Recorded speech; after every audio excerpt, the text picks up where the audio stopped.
السلام علیکم جی، میں ہوں سید شہریار اور آپ دیکھ رہے ہیں سین چین. میرے ساتھ اس وقت سید مزمل موجود ہیں. ان سے گفتگو کا سلسلہ جو ہے وہ شروع کرتے ہیں. مزمل بھائی، سب سے پہلے تو یہ بتائیں کہ ایف سی آ کے کیسا محسوس کر رہے ہیں؟ بہت اچھا لگ رہا ہے. It's like getting back to your own home, کیونکہ یہاں کلاسز لینا اور وہ سارا نوسٹالجیا وہ سب ہو رہا ہے. تو it's very good to be back and it's one of my favourite places in Lahore, in fact in Pakistan, because provides a very liberal environment to study to learn. تو آلویز اے ونڈرفل فیلنگ. اب بات کرتے ہیں تھوڑی پاکستان کی، کیونکہ پاکستان کے حالات آپ کے سامنے ہیں. اگر بات پاکستان کی جائے تو پاکستان کے جو معاشی اور سیاسی حالات اس وقت چل رہے ہیں، آپ کیسے دیکھتے ہیں اس کو؟ کافی پرابلمٹک ہیں. اس کی وجہ یہ ہے کہ ابھی فائنینشیل ٹائمز کی جو رپورٹ آئی ہے اس میں یہ کہا گیا ہے کہ we are on the brink of default, اور ہمارے جو ریزروز ہیں 3.5 بلین پر کھڑے ہوئے ہیں، اور 5 بلین سے نیچے آنے پہ ایک اچھا خاصا خطرہ ہوتا ہے بینکرپسی کا. پھر دوسری طرف ٹیررزم کی آپ ری ایمرجنس دیکھ لیجئے ناردرن ایریاز میں، وزیرستان میں، قبائلی علاقوں میں. تو یہ سارا یہ ہنٹ کر رہا ہے کہ I think it's a grave and very serious problem, اور اس کو ڈیل کرنے کے لیے I don't think we are even ready. تو بہت مشکل صورتحال ہے. جب تک سیاسی پختگی نہیں آئے گی تو میرا نہیں خیال کہ کوئی بہتری ہو. اب کہا جا رہا ہے کہ خان صاحب مان چکے ہیں آل پارٹی کانفرنس کے لیے، تو آپ سمجھتے ہیں کہ اس سے کوئی بہتری آ سکتی ہے کہ ایک میز پہ بیٹھ کے اگر سیاستدان اپنی انا کو اس چیز کو سائڈ پہ رکھیں اور بات صرف پاکستان کی کریں، تو اس سے بہتری آ سکتی ہے ملک میں کہ نہیں؟ نہیں، وہ تبھی ہوگی جب سارے اسٹیک ہولڈرز ایک پلیٹ فارم پہ آئیں گے. یہ تو پولیٹیکل اسٹیک ہولڈرز ہیں، جو اسٹیبلشمنٹ ہے یا نان پولیٹیکل فورسز ہیں، وہ بڑی انفلوئنشیل ہیں. اچھا، گرفتاریوں کی اگر بات کریں، فواد چودھری صاحب گرفتار ہوتے ہیں تو 2-4 دن میں واپس آ جاتے ہیں. شیخ رشید صاحب کی بھی جو ہے وہ آگے سے آگے لے کے جائی جا رہے ہیں. لیکن اگر بات ہم سیاسی انتقامی کارروائی کی کریں تو ہمارے سامنے بہت ساری ایگزامپل سیٹ ہیں. رانا ثناء اللہ کی ایگزامپل ہے، سعد رفیق کی ایگزامپل، اور کیپٹن صفدر، مریم نواز، نواز شریف، سب کے نام اس طرح بڑی لمبی لسٹ بنتی ہے. اور یہ صرف محدود جو ہے سیاستدانوں تک نہیں ہے، یہ صحافیوں تک بھی ہے. مطیع اللہ جان کی بات کریں آپ، ابصار عالم کی بات کریں، اور پھر اگر آپ ٹرولنگ کی بات کریں تو غریدہ فاروقی نمبر 1 پر آتی ہیں، جن کے ساتھ جو سلوک ہوتا ہے وہ ہونا نہیں چاہیے. اور لیٹسٹ جو خان صاحب نے بیان دیا وہ بھی بڑا عجیب قسم کا بیان تھا. تو بات یہ کہ سر کہ یہ ایسا مطلب کیا معاملہ ہے کہ جو سارے معاملات ہوتے رہے پہلے، مگر اب جب بات تحریک انصاف کی آتی ہے تو 2-4 دن کی بات آ جاتی ہے، جب پہلی بات تھی وہ 2-4 مہینوں میں، سالوں میں کنورٹ ہوتی ہے. ہاں، اس میں دیکھیں نا، یہ بڑا انفارچونیٹ ٹرینڈ ہے. اس کی وجہ یہ ہے کہ آپ نیب کی طرح کے ادارے یا الیکشن کمیشن کو استعمال کرنا پولیٹیکل پرزنرز لینے کے لیے بڑی پرانی برٹش روایت ہے. یہ کلونیل لاز ہیں سارے، سیڈیشن کے قوانین، توہین ہو گئی ہے الیکشن کمیشن کی یا کورٹس کی یا کسی اور کی. لیکن سر بیان سے اگر آپ دیکھیں، فواد چودھری صاحب کا بیان دیکھیں تو وہ ایک بیان بالکل دھمکی امیز بیان تھا، مگر باہر آتے میں اسی طرف آ رہا تھا کہ باہر آتے ہی وہی بات دوبارہ کی گئی کہ میں آج بھی اپنے ورڈز پہ سٹینڈ کرتا ہوں. دیکھیں، پریشر گروپس ہوتے ہیں اور جتنی طاقت کسی میں ہوتی ہے اتنی جلدی وہ نیگوشیٹ کر کے باہر آ جاتا ہے. جیسے آنت لیون بھی کہتے ہیں کہ یہ نیگوشیٹڈ اسٹیٹ ہے. اگر آپ نے اپنی طاقت سے ریاست سے نیگوشیٹ کر لیا، آپ کے اوپر لا ہی اپلائی نہیں ہوگا. میں اور آپ اگر ایسی نیچر کا بیان دیں تو شاید 10 سال تک باہر نہ آ سکیں. But Fawad Chaudhry is a powerful influential man, تو اسی لیے وہ آج آپ کو باہر دکھائی دے رہا ہے. تو جتنی طاقت آپ کے پاس ہے اتنا ہی آپ قانون سے بچنے کے حقدار ہو جاتے ہیں پاکستان میں. اور Tehreek Insaf still a darling to the forces in politics as well and in the establishment. وہاں پر بھی اب تک 2 رائے موجود ہیں. تو یہ کہنا کہ اب تک سسٹم ان کے خلاف کام کر رہا ہے، ایسا بالکل نہیں ہے. اگر ایسا ہوتا تو گرفتاریاں مزید ہو جاتی. بات ان کی شاہ محمود قریشی صاحب کی کریں تو انہوں نے لیٹسٹ اپنے ایک انٹرویو میں نواز شریف بخاری صاحبہ کو کہا کہ ان کے ساتھ زیادتی ہوئی ہے. تو یہ اب ان کا دل نرم ہو گیا نواز شریف کے لیے، یا پھر خان صاحب کی نااہلی کے لیے بات کی گئی؟ یعنی اس کو اس طرح سے بھی لوگ دیکھ رہے ہیں کہ شاہ محمود صاحب کی ایک ٹسل ہے عمران خان صاحب سے، کیونکہ وہ چاہتے نہیں تھے استعفے دیں پارلیمنٹ سے. تو جیسے ہی استعفے دیے تو اب دیکھیں آپ کے پی ٹی آئی کتنی امبیرس ہوئی ہے. واپس جانے لگے تو استعفے منظور ہو گئے وہاں سے. تو اب کچھ لوگ کہہ رہے ہیں کہ خان صاحب کو ٹونٹ کرنے کے لیے انہوں نے یہ کہا ہے. لیکن اگر یہ ریئلائزیشن اب ہو چکی ہے تو اب کیا فائدہ؟ ایک سابق وزیر اعظم کو آپ نے ملک سے باہر بھی جانے دے دیا، اس بیس پہ پالیٹکس سے سائڈ پہ کر دیا، نااہل کر دیا، بیٹے سے تنخواہ نہ لینے کے جرم میں. ٹھیک ہے، اس کو اگر پکڑنا تھا کسی اسٹیل مل کے کیس میں پکڑ لیتے، ہدایہ پیپر مل کے کیس میں پکڑتے، اس کو کسی اور ایسے کیس میں پکڑتے جس میں کوئی بیسس تو تھی نا. لیکن یہ ویلڈ نہیں تھا، بیٹے سے بالکل نہیں تھا. ان کا پیناما لیکس میں نام بھی نہیں ہے، آپ کو پتہ ہے. جی جی، لیکن سر نام اور بھی بہت سارے تھے، میرا خیال ہے ان پہ توجہ دی نہیں گئی. نہیں دی گئی، اسی لیے کہ آپ دیکھیں نا کہ جو سیاسی کیس بنانا ہوتا ہے اس کو کسی بھی وقت اٹھا کے لے آتے ہیں پاس سے. 20 سال 30 سال پرانا کیس ہو، اٹھا کر لے آئیں گے، اس کو فریش کر دیں گے. اور جس کے ریسنٹ کیسز ہیں، جیسے ہیلی کاپٹر کیس کو دیکھ لیں، بنی گالا کیس کی ریگولرائزیشن ہوئی جو کہ انلیگل لینڈ تھی، کچھ نہیں ہوا اس کے اوپر بھی. بی آر ٹی پشاور پہ کچھ نہیں ہوا، مالنجوا کیس پہ کچھ نہیں ہوا. یہ ڈپینڈ کرتا ہے کہ کسی بھی کیس کو کب ری انکارنیٹ کر کے اپنے سیاسی مخالف کے خلاف استعمال کر لیں. اچھا سر، اب بات اگر سیاسی کارروائیوں کی، انتقامی کارروائیوں کی کر رہے تھے ہم، تو اگر اس پہ دیکھیں تو یہ رانا ثناء اللہ صاحب کے ساتھ جو ہوا، باقی دیگر لوگوں کے ساتھ جو ہوا، تو اب یہ جو فواد چودھری صاحب کے ساتھ، شیخ رشید کے ساتھ ہو رہا ہے، اعظم سواتی کے ساتھ جو ہوا، شہباز گل کے ساتھ جو ہوا، آپ اس کو بھی سیاسی انتقامی کارروائی کہیں گے یا پھر کیا کہیں گے؟ نہیں، اس میں مجھے نہیں لگتا کہ گورنمنٹ جو ہے وہ پرپیٹریٹر ہے. اس کی وجہ یہ ہے کہ سیاستدانوں کی کوئی خاص ٹیک نہیں ہے اس میں.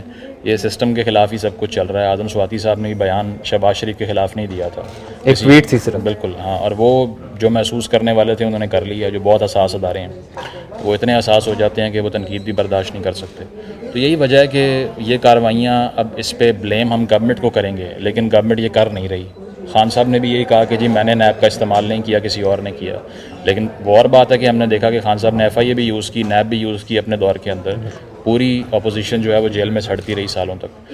تو اس میں انتقامی کارروائیاں اگر کہہ بھی لیں اس کو, تو یہ پی ڈی ایم میں نہیں سمجھتا کر سکتی ہے. ان کے پاس اتنا دم خم نہیں ہے کہ وہ کسی کو اٹھوا لے. خان صاحب گرفتار ہو سکتے ہیں, گرفتاری کا خدشہ تو ہے. ہاں, اس کی وجہ یہ ہے کہ جب تک کنسنسس نہیں ہوگا اسٹیبلشمنٹ کے اندر کہ از ہی این اینیمی اور ناٹ, تب تک ان پہ ہاتھ نہیں ڈالا جائے گا. لیکن اگر اسٹیبلشمنٹ سر دوبارہ خان صاحب پہ اعتبار کرے گی یا نہیں, کیونکہ جس طریقے سے خان صاحب نے جو کہا, میر جعفر, میر صادق, غدار تک کہہ دیا, اس کے بعد ڈرٹی ہیری کہہ دیا, پھر نام تک لے لیے, تو میرا نہیں خیال کہ کبھی اس طرح خان صاحب کی واپسی ہو سکتی. آپ کے نزدیک یہ کیا ہو جاتی ہے جی؟ یہ بس نظریہ ضرورت کے تحت ہوتا ہے. نواز شریف صاحب کو دیکھ لیجئے, وہ کہہ رہے تھے باجوہ صاحب آپ کو حساب دینا پڑے گا, ہم آپ کو نہیں چھوڑیں گے, اس کے علاوہ ووٹ کو عزت دو. اب ان کا بھائی وزیر اعظم بن گیا, وہ کچھ نہیں کہہ رہے.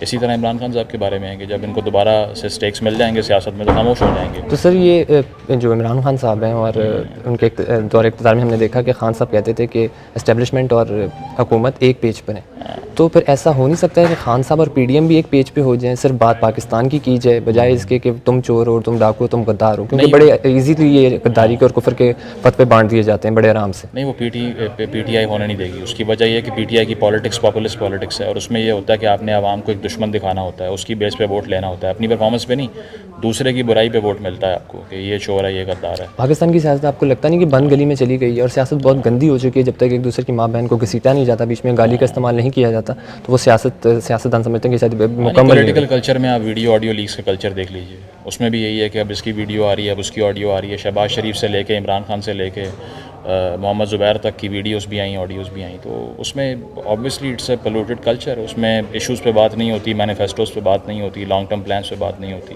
5 سالہ پلان پہ بات نہیں ہوتی. اس میں یہ ہوتی ہے کہ آڈیو کس کی آ رہی ہے. تو آبویسلی نان ایشوز کی پالیٹکس ہے, اور اس میں ایتھکس کا کوئی جو ہے نا وہ دارو مدار کوئی بھی اس کو رسپیکٹ نہیں کر رہا. اب آپ سے آخری سوال کروں گا, اور سوال یہ ہے کہ سوال یہ نہیں ہے کہ نواز شریف کو کون لایا, بے نظیر کو این آر او کس نے دیا, عمران خان کے سر پر ہاتھ کس نے رکھا. سوال یہ ہے کہ ایوب خان کیسے آیا, یحییٰ خان کیسے آیا, مشرف کو ٹیک اوور کا اختیار کس نے دیا. اور یہ سارے معاملات جو ہوتے رہے, کچھ کردار بیچ میں آتے رہے کہ جن کو ایک طاقت ملتی رہی, وہ طاقت کہاں سے ملی؟ کیونکہ سیاست دان جو ہے وہ اسی زمین پہ اگے گا, اسی زمین پر سیاست کرے گا. اب اگر مارشل لائی دور میں دیکھا جائے تو وہ نہ تو اپنے آپ کو کچھ کر سکتا ہے, نہ مر سکتا ہے, نہ سیاست چھوڑ سکتا ہے. تو اس کے لیے کیا چھوڑا گیا؟ مطلب اس کے لیے آپ دیکھیں کہ پیچھے کچھ بھی نہیں رہ جاتا. یعنی بہت چھوٹا اسپیکٹرم ہے جو پولیٹیشینس کے لیے, ایک بہت چھوٹا سا دائرہ ہے جس میں انہوں نے گھومنا ہوتا ہے. نہ فارن پالیسی ان کے ہاتھ میں ہے, نہ ہندوستان سے امن کی بات کر سکتے ہیں, نہ جو ہے نا وہ ڈیفنس بجٹ کے حوالے سے ڈیبیٹ کر سکتے ہیں. اس کے علاوہ نہ اکانومی کے جو بڑے مسائل ہیں اس کو حل کر سکتے ہیں. تو مینڈیٹ تو بہت تھوڑا ہے, اختیار نہیں ہے, اقتدار ہے صرف, اور کہنے کے لیے ایک وزیر اعظم ہے. وزیر اعظم شہباز شریف صاحب کا بیان ہے ابھی جب انہوں نے اوتھ لیا اور اس کے فوراً بعد کا کہ لاپتہ افراد کی بازیابی کے لیے طاقتور حلقوں سے بات کروں گا. جی, تو اب یہ مضحکہ خیز ہے کہ ایک وزیر اعظم کو ہم نے امپاور کیا اور وہ کہہ رہا ہے کہ I talk to someone else. اس کا مطلب یہ ہے کہ اس کا اپنا ہاتھ ہی نہیں پڑتا وہاں پہ کہ کون لے گیا اٹھا کے, کس نے کیا کیا. عمران خان صاحب کی بات بھی یہی ہے کہ وہ اقتدار میں آنے سے پہلے وہ باتیں کرتے تھے کہ بالکل, لیکن انہوں نے کہا بالکل وہ, لیکن جب اقتدار میں وہ آتے ہیں تو اب رٹ نہیں ہوتی. اس کی وجہ یہ ہے کہ جو سویلین ایجنسی ہے وہ دن بدن سکویز ہوتی جا رہی ہے. خان صاحب کے دور کے اندر ریٹائرڈ جرنیل جو ہیں وہ تمام وفاقی اداروں پہ قابض تھے. وہ اسی لیے ہم دیکھتے ہیں کہ اختیار نہیں ہے, اقتدار ہے, اور جب تک یہ دو چیزیں ڈفرینٹ اسپاٹس پر رہیں گی تو افیکٹونیس نہیں آ سکتی. اور سیاست ہے ہی افیکٹونیس کی گیم, اس کے بغیر کوئی فائدہ نہیں ہے. اگر آپ جتنی بھی مورلسٹک اسپیچز کر لیں یا کہیں کہ میں بہت عظیم انسان ہوں, لیکن جب آپ کا آرڈر کوئی ماننے والا نہیں ہے, یو ناٹ اے پولیٹیشین. اگر نیریٹو کی بات کریں, نیریٹو بھی دو ہیں. میاں صاحب کا نیریٹو ہے کہ فوج اپنے ڈومین میں رہ کے کام کرے, سیاستدانوں کو اپنا کر دے. خان صاحب کا جو نیریٹو ہے وہ یہ ہے کہ فوج میرا ساتھ دے, مجھے اقتدار میں لے کر آئے, اور پھر میں جس کو کہوں اس کو اندر کرے. آپ اس کو کس طرح دیکھتے ہیں؟ نہیں, نواز شریف صاحب کے بھی جو اپنی پارٹی اس ٹائم کر رہی ہے وہ ڈیفائی کر رہی ہے ان کی اپنی پالیٹکس کو. کیونکہ ابھی آپ دیکھیے کہ 5 سال کی جیل کا ترمیمی بل لے کر آ رہے ہیں تنقید کرنے کے اوپر. صرف اداروں کے اوپر. تو یہ نواز شریف کا اپنا بیانیہ نہیں تھا, بلکہ اس کا بیانیہ یہی تھا کہ یار تنقید کرنے پہ اداروں کو کیوں اتنا خاص قوانین اپلائی ہوتے ہیں, آپ کے اوپر نہیں ہونے چاہیے. تو اسی شہباز شریف نے آ کے اسٹیبلشمنٹ کی ڈیل کو بھی ایکسیپٹ کر لیا ہے, اور اب وہ پرو اسٹیبلشمنٹ بیانات دے رہے ہیں. وہی احسن اقبال, وہی رانا ثناء اللہ, انہی لوگوں کو ڈیفینڈ کر رہے ہیں جن کے ہاتھوں مار کھائی ہوئی ہے مشرف دور کے اندر. تو یہ it's just a matter of time, اور جیسے ہی کسی کو اقتدار کی آفر ہوتی ہے سارے نظریات پس پش ڈال کے آ جاتے ہیں.